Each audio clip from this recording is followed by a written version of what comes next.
Any word on Two questions about Brazil. Yes. We will have an event in São Paulo in January. Yep. Oh, are we gonna? Is that what you're asking me? I don't know. Actually, asking me about Brazilian events right now, not good. I honestly couldn't tell you the answers right now. And what's the experience to make two main events at the same day? How crazy was the experience? That's crazy. Yeah, very crazy. What's crazy too? You're talking about the Australia and USA? No, about Brazil, the UFC 153. 153? Losing main event. And losing. Oh, yeah. I see what you're saying. What's the negotiation? Was it crazy? What's the negotiation? It's terrible. Terrible. The worst day of my life. The worst day of my life. We've gone through a rough period here with injuries, man. It's like, it's crazy. That's why when I was talking about that juggernaut story, I mean, there's no doubt that we've had. I mean, the biggest Achilles heel we have right now are injuries. We don't have these injuries, man. The fights that we're making kill it, and we have, the events are off the charts. But when an event falls off and you have to scramble and fix another one, you get the main and the co-main fall off. I mean, it's just the fact that we're even still having a show, the fact that the greatest fighter of all time steps up and takes the main event spot. It's just it's the thing that makes me continue to love this sport. Why do you think people are down on that fight? People are down, period, right now, man. Let me tell you what, we've been the juggernaut, now we're going through these hard times with injuries. This is when all the scabs come out, man, and want to stick it to you and try to, talk about this and that and everything else, Even The Ultimate Fighter. The Ultimate Fighter aired the other night and everybody's negging on it. Dude, FX has one of the biggest rosters of programming. You know who keeps leaking all this stuff out and all the negativity is Spuke TV, okay? These guys don't have a fucking program on that show to save their life. The worst channel in the history of the world, okay? Nothing they do on that channel works. Whereas FX has such a powerful network. They want us on Fridays. I got that in here too. What the hell was that one? The rate, Tough was the #1 in its time period for men 18 to 34, passing all cable and broadcast channels. That's a home run for FX. Is it a home run for us because we're not doing, the number that I wish we could do if we were on Tuesday or Wednesday? No, but it's an absolute home run for FX. So. Any word on Mir's replacement over Cormier? On what? Mir's replacement over Cormier? No. Nothing yet? I'm still working on that too. How crazy is that? Yeah. What happened to Charles Oliveira? Is he okay? Yeah, I haven't heard anything about him. As one of the craziest knockouts ever, right? Yeah. I don't know. I haven't heard anything bad, so that's good. Maybe broken a little bone or something? Or? No, I think he just got hit in the right spot, and he's such a tough kid. Takes a minute. He's like, yeah, this ain't working. We're out. And he was down for a while too. What do you think about Matt's performance? I think Matt. How much interaction did you have with him this week? Not much, This is a tough sport as it is, and to take that much time off and try to come back, I actually think if that other kid would have let his hands go, he would have won the fight.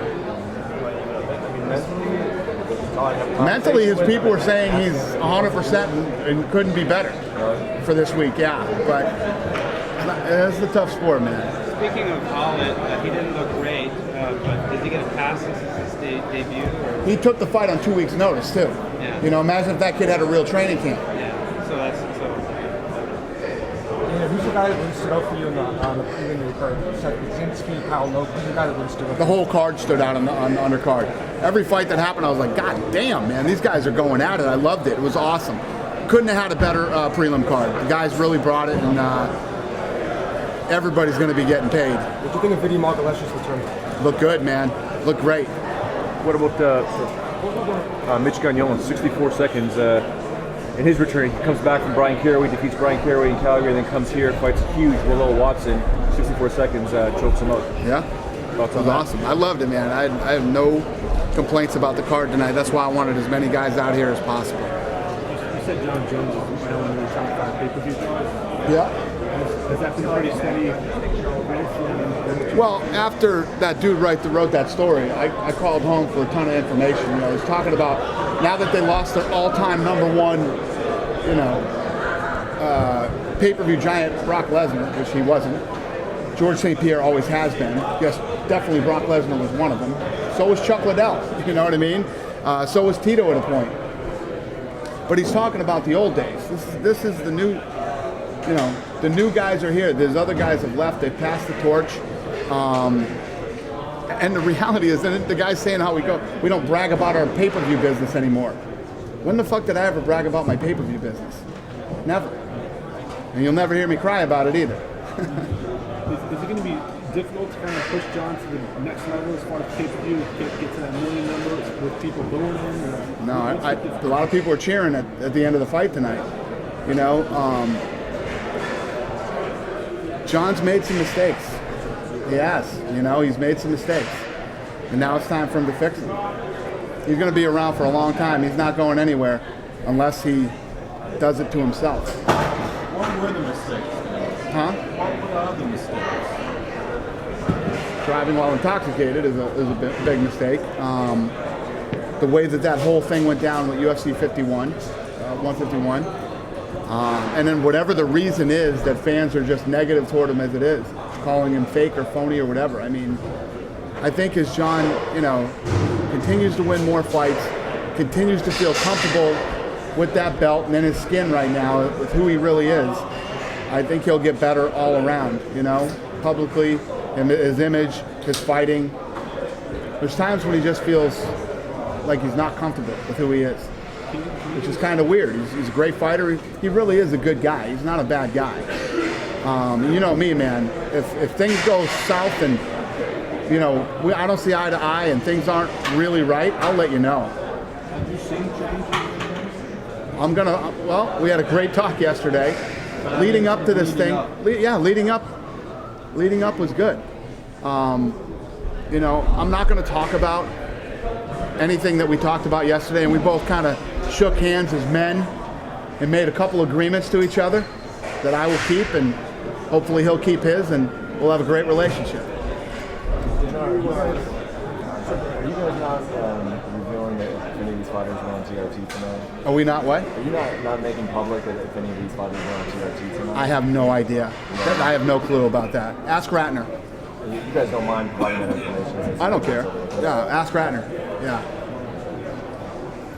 If it's all the same, I mean, you mentioned Bisping's, you know, a star reaction when he was out there. Right. If it's all the same, you know, you're looking at him, you know, maybe Weidman or Boach. Yeah. You know, does the fact that Bisping maybe sells a few more tickets, you know, could that potentially? Yeah, well, when you think about it, look how long Bisping's been in the UFC and how many fights he's won and how many fights he's lost. And the fights he's lost, look who he's lost against. There's no doubt he's one of the best in the world and has been for a long time. So if all things being equal, we'll see what happens. Yeah. Me and Silva were talking about it today. Yeah. Dan, do you want to make the fight with Chael Sonnen and John Jones? I can tell you right now, I think they both want that fight. I just think there's other fights that make more sense. You'd be next though, I mean, even if Chael Sonnen doesn't have a win at 205, you just don't make that fight just because all the fans want to see it? People do want to see it. I don't know, man. Who knows? Yeah. People do want to see it. If enough people wanted to see it, I guess I'd have to make it. What do you think Chael's going to say if he beats Forrest at 205? Yeah, he's going to call out Jones. Yeah, there's no doubt. You know, Chael's very good at. He's very good at. You know, when everybody talks about him talking his way into fights, but you know that guy's showing up to fight and win.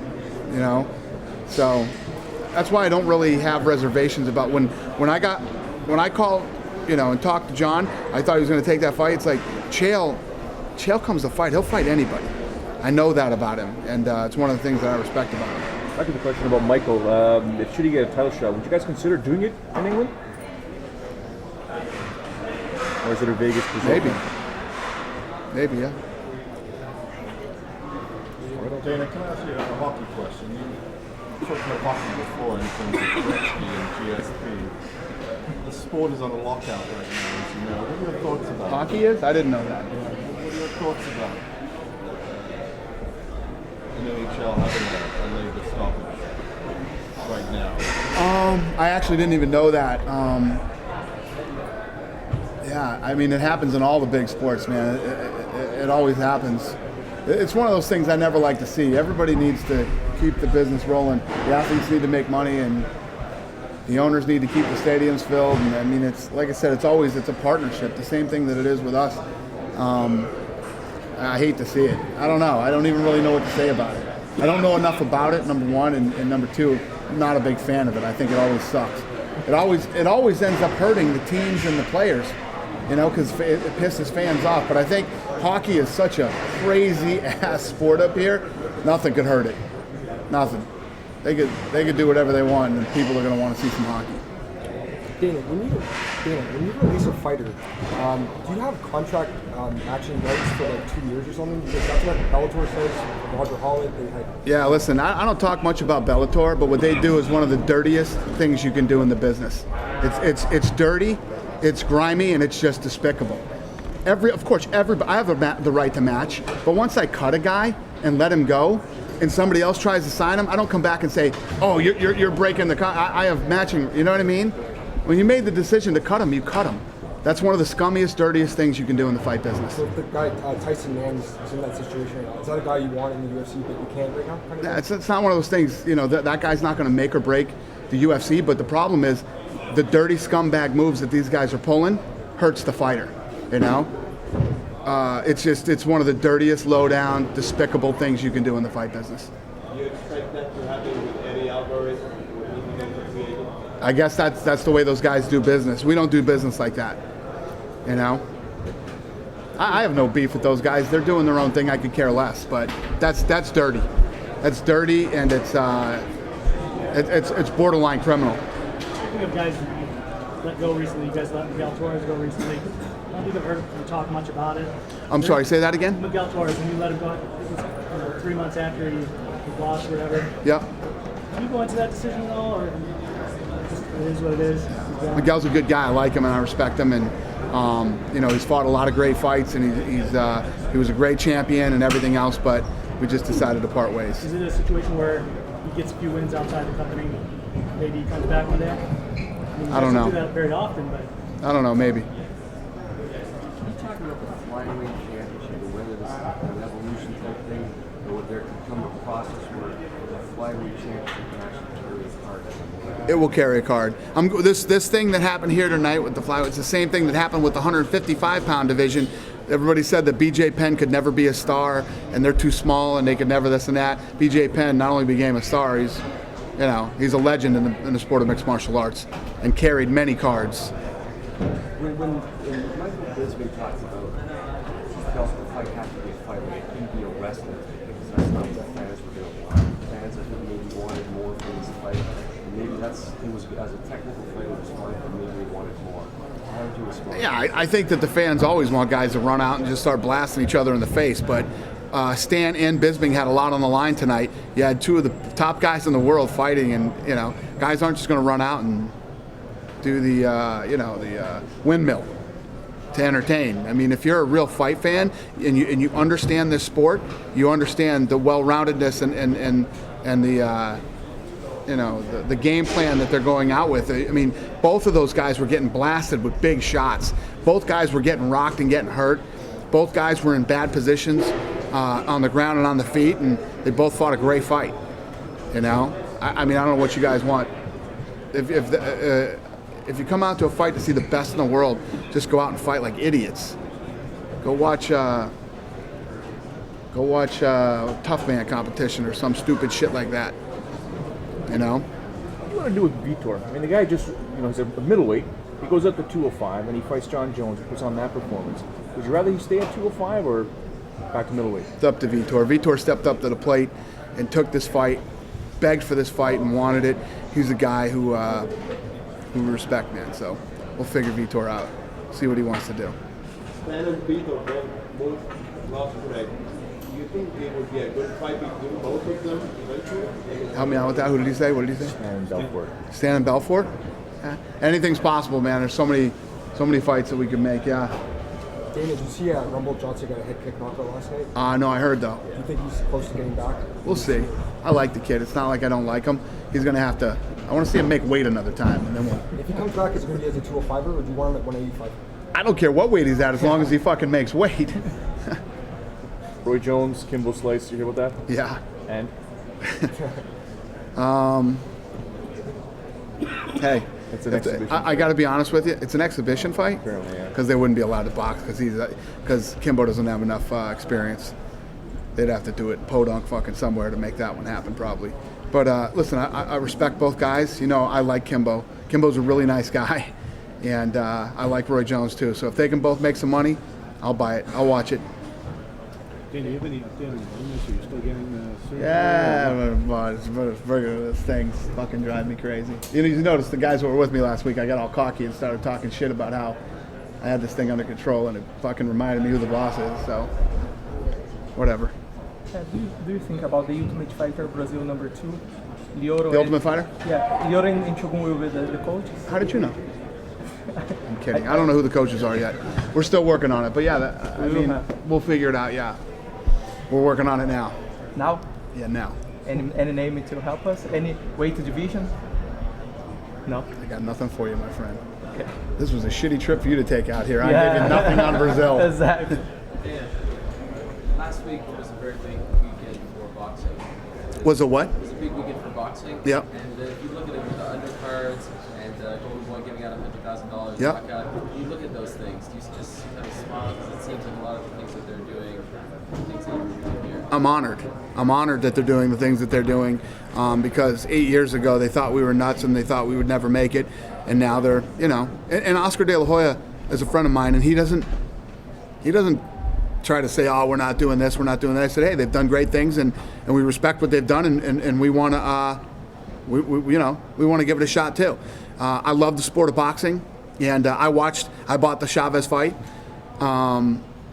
So, yeah, I mean, I'm happy for them. Listen, whenever boxing does good things and they pull killer paper, I'm always watching to see what they do on pay-per-view, and I'm not like those fuckers. Oh, they did this much. I'm happy for them.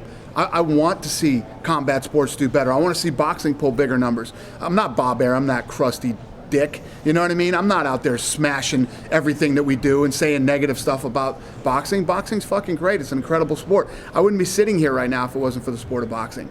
You know, I'm not going to play Bob Arum's little pussy game. He made a few comments. Fuck him. Did you notice that the Pacquiao fight is on the same night as Fox 5? What's that? The next Pacquiao Yeah, fight. yeah. What do you make of that? 'Cause That's what they do. They went head to head the same night on TV. They're crazy. Remember when Bob Arum used to go pay-per-view the same night? So the Pacquiao fight. I know. Okay. I know. I get it. They took the same night we're on. Do you think he did that on purpose? Probably. Bob's a dick. The guy is a dick. Seriously. He's a fucking, you know, it's like the guy can't, for some reason he hates the fact that this sport is doing well. Other guys are able to make money. Other athletes are able to perform and fucking do great things. For some reason that bothers that old bastard. You know what I mean? Fuck him. And how would you characterize your relationship with Rampage? My relationship with Rampage is like a fucking roller coaster, man. 1 minute we're cool, next minute he wants to kill me. I don't know. What about right now? Right now, I don't know. It's one or the other. We're either cool or he wants to kill me right this second. Did you see his tweet tonight? Huh? See one of his tweets tonight? I can't remember. He tweeted tonight? Yeah, it was something kind of. Something real friendly? Yeah. No? Then I guess he wants to kill me tonight. I guess it's one of those days. Good? Good? Good. Thank you guys. Thank you, sir. Have a great night. What's up, brother? How you doing?